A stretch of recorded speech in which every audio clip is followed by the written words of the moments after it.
MIP, I think, represents an opportunity for all mayors to work together, to talk together outside of special interests that often come to us with their own reason to either sell a city a product or whatever their reason would be. We are mayors, we have responsibilities, we have interests, we have circumstances, but at the end of the day we all share some of the same responsibilities.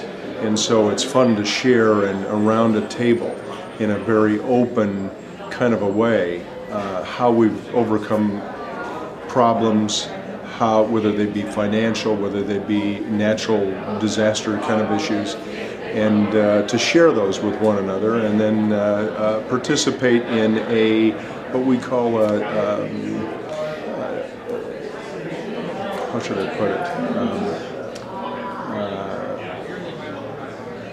Legitimate larceny, where we steal each other's good ideas and implement them in our own ways, in our own cities, in our own towns, and ways that otherwise we couldn't, because their other forums get singularly focused or come from a different perspective and doesn't allow us the open kinds of conversations that we're able to achieve here at MIP.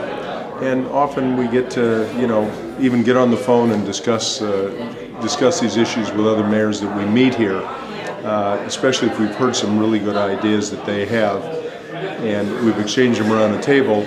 But now I have their card, and I'm calling them up, and I'm saying, "Say, tell me a little more about that idea that you had about innovative sewer planning, or whether a trolley system or multimodal transportation. How did you present that to your council or to the federal government or the state?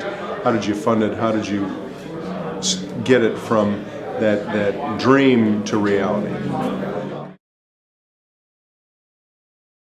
We've talked about green infrastructure ideas, especially in combined sewer overflow projects.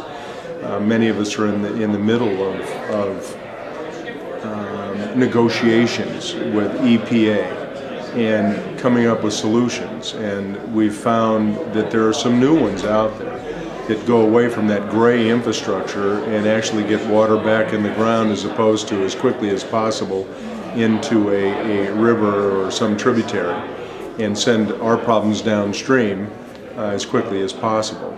We've talked to some people about trolleys, and our city was a huge trolley electric bus system, and we took it out in favor of regular buses and single occupant vehicles, and now we're rethinking all that. And part of that discussion came here, whether we're going to be able to afford a trolley or not. We're looking at how multimodal adapts itself to Des Moines, and some of the ideas that we've had around that in the planning at least started it with some of the discussions with other mayors through MIP.